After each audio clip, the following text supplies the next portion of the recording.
นำเขามาจอยที่ไหนนะสังขามานอันปันแห้งซึกมันอันมึนหูมึนตาอันหูหนกตาตันเช่นนั้นวันเมื่อไหร่อันตายก็รับตาเรื่องเมืองกว่าอันไปตายก็หูปังตาเลี้ยงมาเนี่ยเลยว่าเปลี่ยนเอ็นเฮี้ยงกูไผ่อันตาเต็มมากกำยันปันแห้งไผ่จุ่มยุบกองกลางเจ้าคือเลยจุ่มลุกขึ้นอย่างอยู่จีพีดีเอฟเขาเต้ๆเนี่ยเขาถึงหันว่าเงาลายลีนั่นปันมาอยู่กวยกาอยู่ที่ว่าจองเข้าเต็มโมพร้อมกันเอาในข้าวด่างเมืองเหลียวในนอกเมืองหลายเมืองก็หันเหยาใส่ในของซึกมันเป็นซึ่งหือกำไรเหมือนเจ้าหนังเมืองอันว่าเป็นขึ้นมาก็ตื้นจุกอยู่ซึกมันว่านั่นเขตาผีเขาก็เข้ามาตัวเยอะว่ามันเปลี่ยนสื่อในพื้นที่ในมันเนี่ยไรเข้ากับจอยสังตีไหนเชียไทยกวนเมืองเขเขาเปิ้นมีน้ำใจเข้ามาจอยเช่นนั้นไรหับมือเตะๆว่าไรมีลองเขียงตาเตะๆว่าตอนตาเตจอยแถมมาก็กาซึกมันในอ่ำย่อมเอาเครื่องมือสั่งเข้ามาจอยปันอันนั้นก็ให้ได้มือเขตาผีเขาก็บีตาเขามือหันตีเลี้ยงมากำละร้อยค่ะย้อนเมื่อเช่นนั้นนั่นก็อยู่ที่เงาลายอันไหนเสกก้นเมืองแต้วเขาก็ถูกดีไลคู่ขึ้นตันเงาลายอันไหนเสเลยให้หมอหักกันพร้อมกันจอยแถมกันครับเนาะว่าจะเป็นสังมาก็ปางตึกในตื้นไปเย้าไล่นะจริงมาก็ตื้นแต่ไร10เข้าปางตึกกว่าแทงอยู่นะเรียกซ้ำว่าแผ่นดินไว้ในกึดย่างลงกว่าในตาได้ขึ้นมีพวกปองวางเมืองนำใจง่ายตอนตามีน้องแหลงกำไรแต่10เพียงซึกจอมลิ้นกว่าทั้งหลายก็หยาบนะเส้นตาสายตั้งก็ลู่ใหญ่กว่าน้ำนะเพราะว่าเจ้าคือเขาพร้อมกันในเพราะว่าเงาลายเนี่ยมันขึ้นสายยามาในเจ้าคือก็เข้าถึงไรตั้งในพื้นที่ซื้ออันเหมือนเช่นหนังมันเดเลเนี่ยเหมือนเช่นหนังสกายเนี่ยเหมือนเช่นหนังตั้งปักกูเนี่ยเจ้าคือก็ได้เข้าถึงไว้ที่ตั้งน้ำเยอะนะย้อนเหมือนเช่นนั้นได้ อันนั้นเป็นเงาลายลีครับนะเงาลายลีเพื่อการเท่าเสลาได้เสลาอยู่ก้นอันไรลู่ตายกว่าอันไรมีสุนชุ่มจ้อมครับเนาะก้อยกาเข้าคาลายหันหลายๆผายในหูปางตาเลี้ยงมาเนี่ยมันเปลี่ยนพรอยู่ที่เตะครับเนาะผายแห้งอันปันแห้งซึกมานั่นก็มันหรืออะไรพี่สภาวะครับเนาะตั้งทุกข้าวก้นเมืองนั้นหันอยู่ใต้ตาเขาก็ดีโมป่องใส่มากครับเนาะตั้งดีนอกเมืองในเตะเข้ามาจ่อยนะเตะเข้ามาเอาข่าวส่งข่าวปันว่ามันมีลองทบพี่เจ้านั้นเจ้านั้นมันมีลองหยาบเจ้านั้นเจ้านั้นหืมเปื้อนเตะต่างเมืองเตะหันเสียเอาเตะใคร10มาจ่อยนั่นไงก็การวันเหมือนในซึกมาในคัดใจปีกหูปีกตาสื่อเจ้าข่าวก็ได้ยินกันอยู่จอมินทุนออกมาลาดว่าห้อมจังขับร้ายสีขาวนอกเมืองในย้อนเปื่อว่าห้องหรือเช่าก็กวนปั้งกว่าน้ำกวนเมืองในพื้นที่ก็ตึกเปลี่ยนตั้งหรือตั้งใหม่เสไปจังมาด้วยถึงบรรลองห่มรวมสีขาวต่างเมืองเขามีตาเตกว่าตาเตไปเส้นตั้งก็รู้แล้ว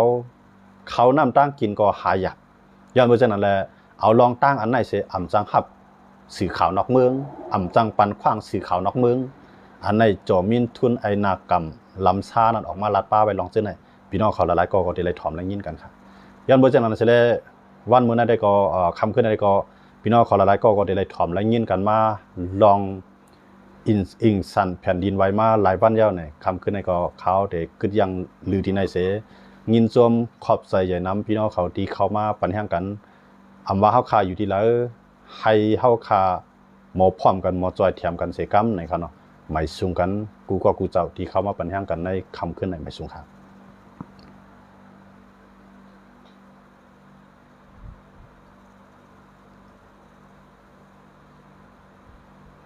ไม่สูงค่านะครับเนาะคำอย่าลุ่มนะครับควรซอยเอาออกก็มีตันพี่น้องเขาปั่นตั้งหันถึงมาครั้งยินโจมครับเนาะลาดค่านะครับเนาะเอาค่ายินโจมครับยินโจมครับนะแต่ย้อนอ่านคอความตั้งถึงนี้ครับเนาะไต้หวันเขา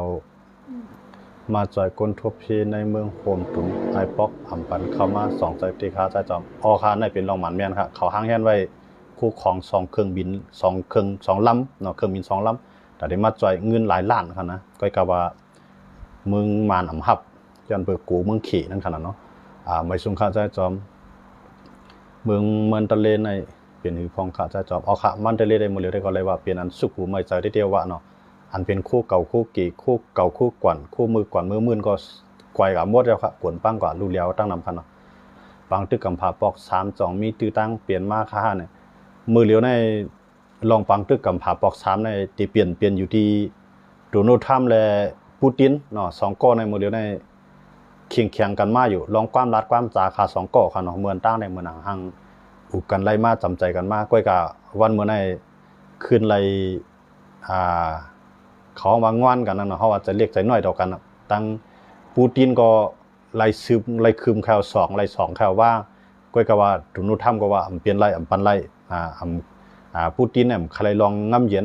อันนี้ก็ตั้ง2ฝ่ายเข่งนี่กันครับคำไหนครับนะเงาไล่ที่เป็นหิมะนั้นว่าได้ก็เฮาขาดได้ติดตามข่าวน้องเมืองครับนะว่ากำผาปอก3ได้เปลี่ยนอยู่ที่ประธานาธิบดีปูตินเลยประธานาธิบดีโดนัลด์ทรัมป์นะ2ก้อนในเป็นมหาอำนาจทั้ง2ฝ่ายครับเนาะเอาค่ะยินจมครับที่พี่น้องเขาแต้มต่างเขามาปั่นด่างหันถึงครับเนาะอิงสันโปรแกรมในที่เลยยินจม5ที่เลยมองเสยค่ะนี่ครับเนาะพี่น้องเขาว่าอันตุ้มตื้อต่อก้นเมืองเขาขาได้ก็เข้าขามองใจอยู่ครับเนาะก้อยกาอันเฮ็ดให้ต่อก้นคือมันอันปันแห้งซึกมานั้นได้ก็เลยว่าเป็นข่าวเงาหลีตอนตาผายลุกขึ้นเนาะมันจะมีคอรีเลยคอซุ้มนั่นขนาดเนาะเจอมากก็เยาเนาะเพราะเขามาวนด้วยในปืนตีเช่นนั้นได้ถามมา2ป้ากวนเมืองใต้2ป้าเจ้าคือในเมืองใต้เนี่ยมันก็ป้ากว่าก็มีนำอยู่คันเนาะก็เช่นนั้นได้ก็เฮาคายินสิไหลมองใจจ้อมก็กาซื้ออันปันแห้งซึกมันสิเลยจุกอยู่ภายซึกมันปันแห้งซึกมันสิเลยเป้กินกวนเมืองมาปีเยอะปียาวเข้าถึงได้ก็เลยว่าเปลี่ยนตื้อตั้งเงาลายตีลีตีแคมอยู่ในคันเนาะวดในจองมีเต5ปีใจปีจอมมานเฮ็ดให้เมืองใต้พอร่วมจมในคันเนาะวดนั้นแต่ที่ว่ามีเตเฮาก็จังจี้นี่ตัวมันคันเนาะเฮาได้ไล่ใจข้าวยามเสร็จตัวอย่างนั้นขนาดนะเหมือนจังมือเลียวได้อันมานเฮ็ดออกมือเลียวนี่ก็มันก็ใครจำมากันร้อยๆใครอยู่เนาะวดกามอันว่านั้นได้คันนะนั่นได้ก็อยู่ที่เฮาหมอพร้อมมันก็หือเนาะเพราะเฮาหมอพร้อมกันว่านั้นวดกามมันเป็นการเฮ็ดการสร้างนั่นขนาดพวกเขาเฮ็ด3ดีก็หล่อมดีนั่นจ้อมมานั่นขนาดเนาะกำไรบ่ใต้เฮาเขาเฮ็ดดีก็หล่อมดีนั่นจ้อมมาน่ะมันซึ่งหนังใต้ดอกใต้ตึกกันนะวันมื้อนี้เฮาก็เลยหาเนาะ SSPPR สิเด็ดขึ้นตึกกันขึ้นท้องแท่งคั่นเนาะนั่นได้มันเป็นวดกามของใต้เฮานั่นขนาดนะค่ะหมายสูงค่ะไปปันแท่งอยู่ค่ะพี่จอมในคันเนาะเอาค่ะยินจมค่ะหมายสูงเหมือนกันคันเนาะคำนั้นก็ลึกมาลอยๆคันเนาะพี่น้องเขาก็ไปรับไปนอนมาปันแท่งกันก็เป็นอันยินจมค่ะพอยก็ว่าคุณลีเตปอเมืองใต้ปอดจ้านในเขาว่าเตมีมาเต5ปีในคันเนาะอันนั้นได้เฮาค่ะได้ไปตุ้ยคันเนาะค่ะก็ล่ามไปไล่ค่ะมื้อเดียวได้ตุ้ยไปหันนังเก่านะคันเนาะเอาค่ะยินจมค่ะเนาะพี่น้องเขา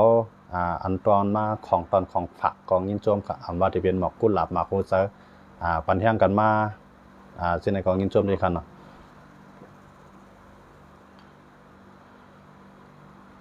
ตัวเพศสภาว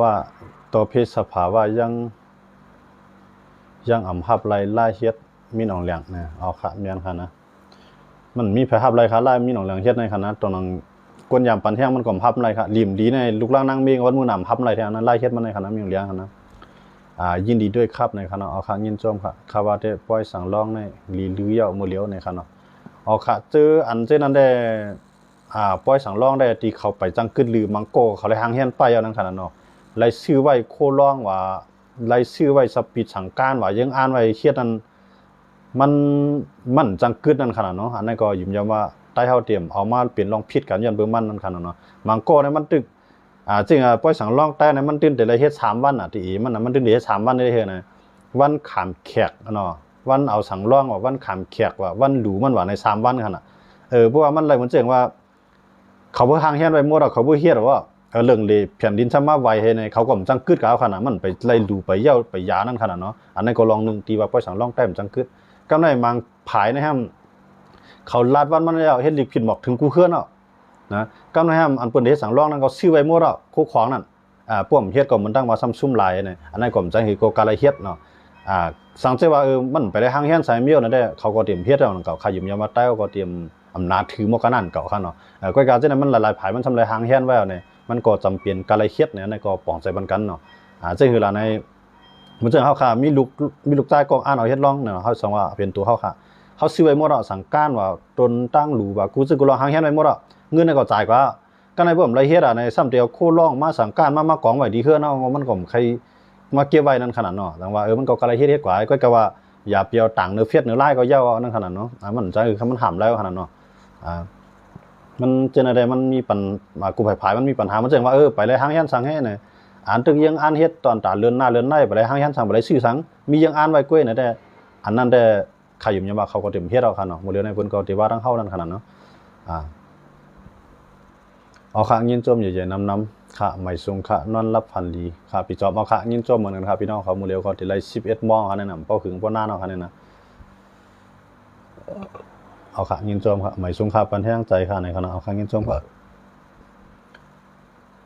พี่น้องเขาว่าทิ้งย่องหันตั้นค่ะนะ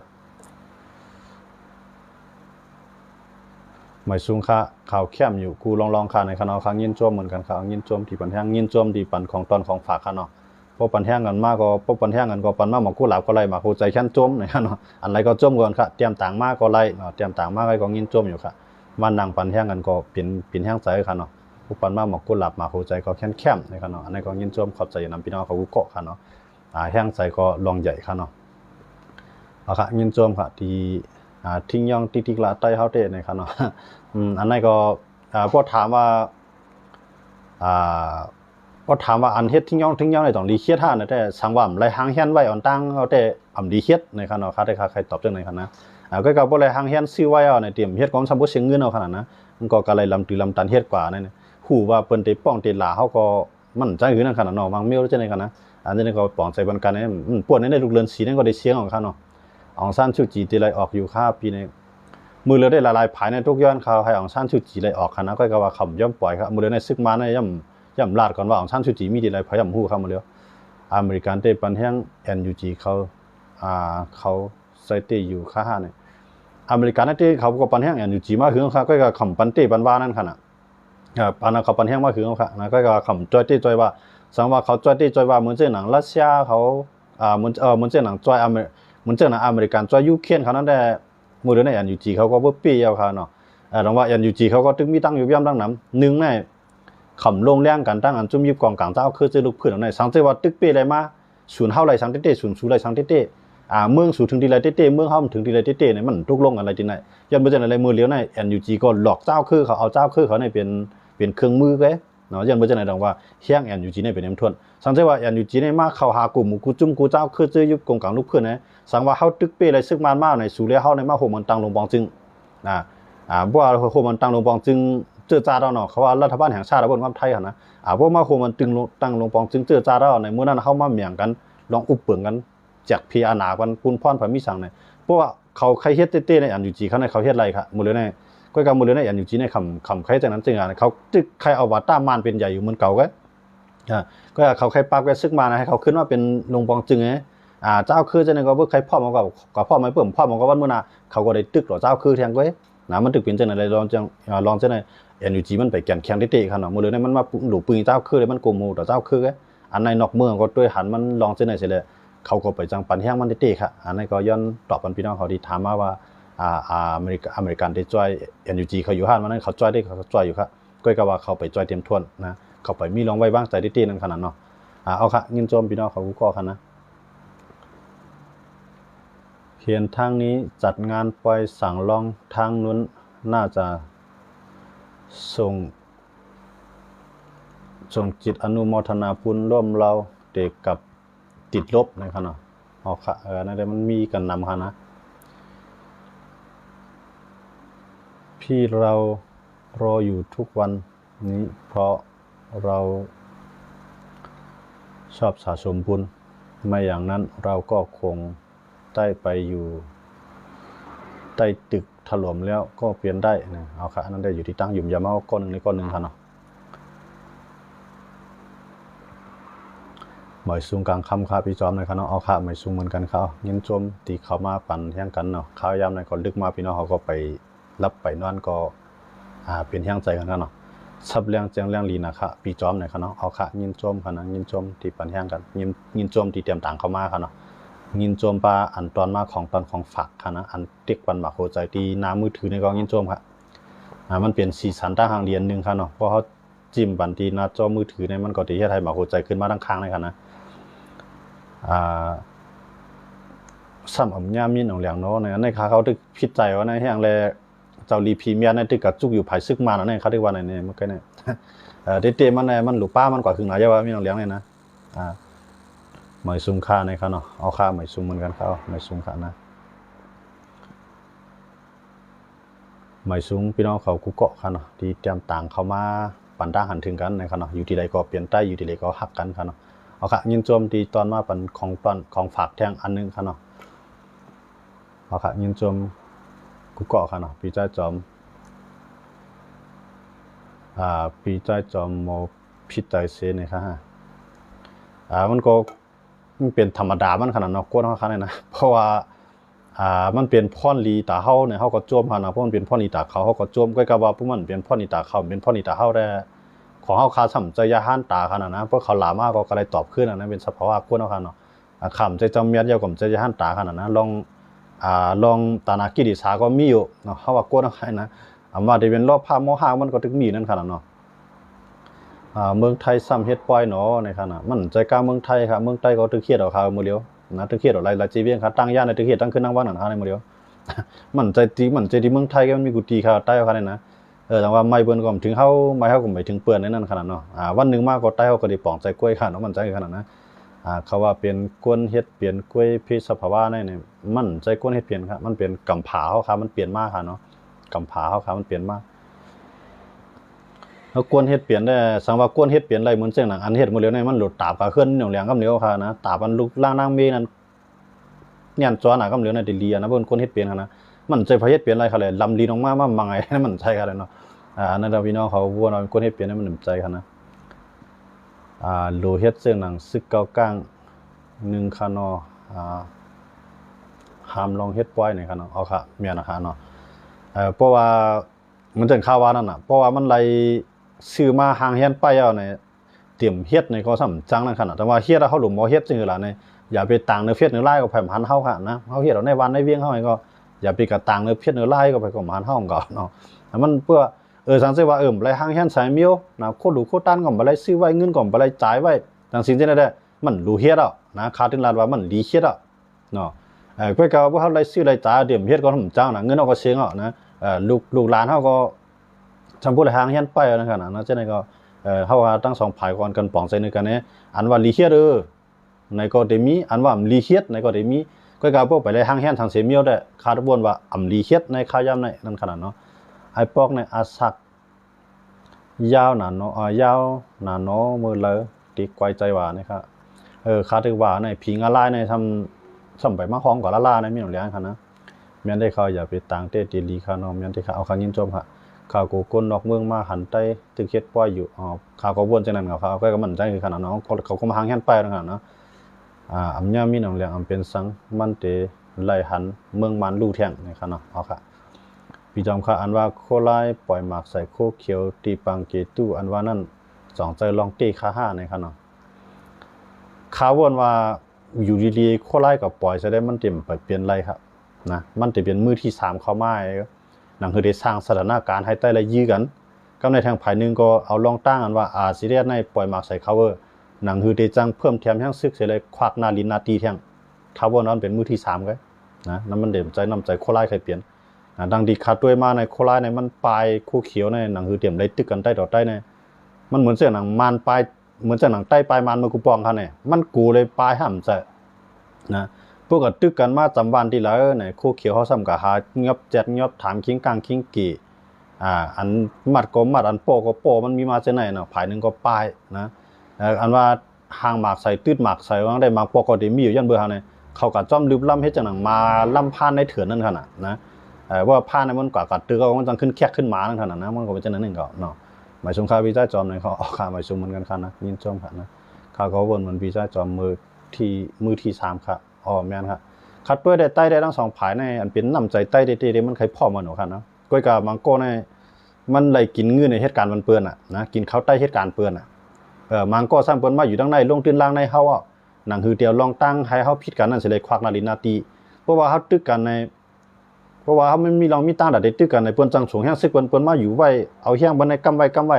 นะในเปิ้นที่โคเขียวในถามว่าโคเขียวแล้วให้กูว่านี่มันจะมันไล่เขารู้เปิ้นไล่เขาแหละนะเพิ่นเปิ้นไล่อันไหนแฮงมันโป้ในเมื่อลูกตึกแทงนะมันเพราะว่ามันไล่หลูไล่ตึกแทงในก็เปิ้นก็กลางหมากนะหมักปล่อยใส่ในด้วนใส่ด้วนในไผปล่อยก็เลยมื้อเหลียวหมักในไผปล่อยก็เลยแหละมันเฮ็ดอะไรเขารู้โคลายในซื้อดีเลยใส่ก็เลยเขาแหละนะ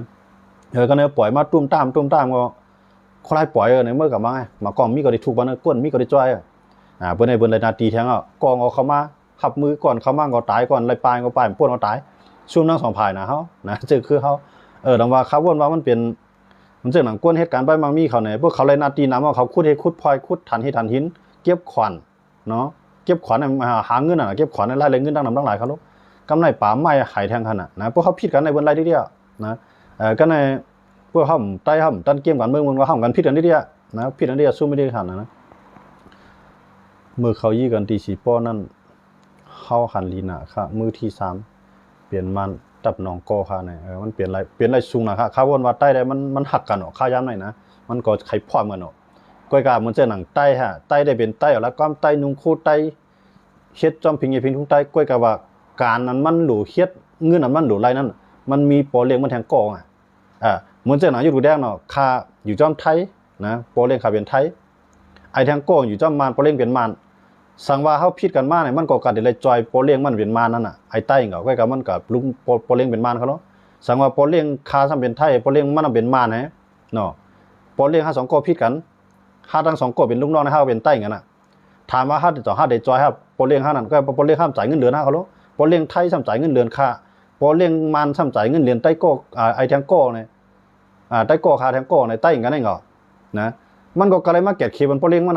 นะมันจะข้าวอะไรเก็บเคมันโปรเลี้ยงค่าใช่ไหมมันจ่ายเงินเดือนนะพันอันใต้เขาเปลี่ยนเอาได้ค่าอยู่อย่างมันเปลี่ยนจังนั้นไงนะมันเปลี่ยนจังนั้นไงตั้ง2 ผายนั่นได้ผายลายตายก็มันจะคือเขาย่อมไงนะต่อให้คู่เขียวไรเมืองใต้ยืดกว่าพวกเราในสิตาก็ขึ้นเอากับมันเปิ้นไงตายก็เปลี่ยนเฮาซุ่มก็เปลี่ยนเฮานะกำในกวนเมืองเขาก็เลยปลายเครือก็เลยย่อมนะเฮาซุ่มทั้ง2 ผายครับเขาอยู่อย่างว่าอันใต้ต่อใต้เลยตึกกันนั่น1ในเฮาเหตุการณ์เปิ้น2ในเปิ้นเป็นโปรเลี้ยงเฮาเนาะ3มาก็ห่มตั้งเหงียนเปิ้นจังได๋ก็เป็นไรครับนะเขาได้ขยุ่มย่อมเป็นจังนั้นนะครับเอาค่ะยินโจมเนาะพี่น้องเขาต้องถามมาครับเนาะมันก็ปันหลากหลายป้ายวนกันเนี่ยเป็นอันยินโจมกูเกาะครับเนาะเอาค่ะซึ่งก็คำเคลื่อนได้ก็ไล่อ่านคอมเมนต์ตั้งหันถึงพี่น้องเขาหลายก็หลายเจ้าติดต่างเข้ามาเสเป็นอันยินโจมครับเนาะอันหันลีเนื้อค่ายุ่มยามว่ากูก็มีปลายวนมีต่างหูมีต่างหักหรือจื้อคือเขาก้อยกะอันหันลีเนื้อค่ายุ่มยามว่าวันดังนาเขาได้ปองใจสังว่าวันดังนาทบยาเพมาเขาได้ปองใจว่าอันเขาขาดรัดในอ่ำใจไรจังเขานะขาดได้ยุ่งในเดียวเตียกว่าเหมือนเจ้าหนังมันตะเลมันนิบิโตมันยันกุ้งหมื่นเลียวมวนตั้งในเขาปันแห้งซึกมันเต็มทวนก้วยกาวันเมื่อไหนมากญาใส่เฮือนเขาไพ่ไม้เฮือนเขาลิ้นกวนใส่เฮือนเขาเฮือนตกเตียงเขาเฮือนเตียวว่าตกเตียงเขามีซึกมันกับจอยเขาในขยุ่มยาว่าวันตั้งหนักกระดาเขาที่ปันแห้งซึกมันนั่นมีใต้เขาค่ะอันตึกปันแห้งจุ่มนั่นจุ่มในเลยมึนหูมึนตาก็วันหนึ่งมาสังเจว่าโปมีมันเลยปลายเฮือนมันเลยชุ่มเนี่ยขยุ่มยาว่ามันติเหมือนเฮาเนี่ยปลายวนมันนะเป็กสมาเขาจ้างเขาวันเมื่อไหร่ก็ห่มทุกเตียมสังว่าเขาวนขึ้นด้านบนไรหมากตาเขาด้วยกวางไก่ไรป้ายวนเขาวนขึ้นด้านบนไรในจังเป็นพ่อหนีตอนตาเขาอยู่วันหนึ่งค่ะเนาะข้าก็ยังยินโจมจอมเขาอยู่เอาค่ะเสียงก็ยินโจมขอบใส่นำพี่น้องเขากูเจ้าตีเข้ามาใน TikTok ปันแห้งกันคำขึ้นวันเมื่อไหร่ค่ะเนาะไม่สูงกันกูเจ้าค่ะไม่สูงแทงคำหนึ่งค่ะเนาะไม่สูงค่ะ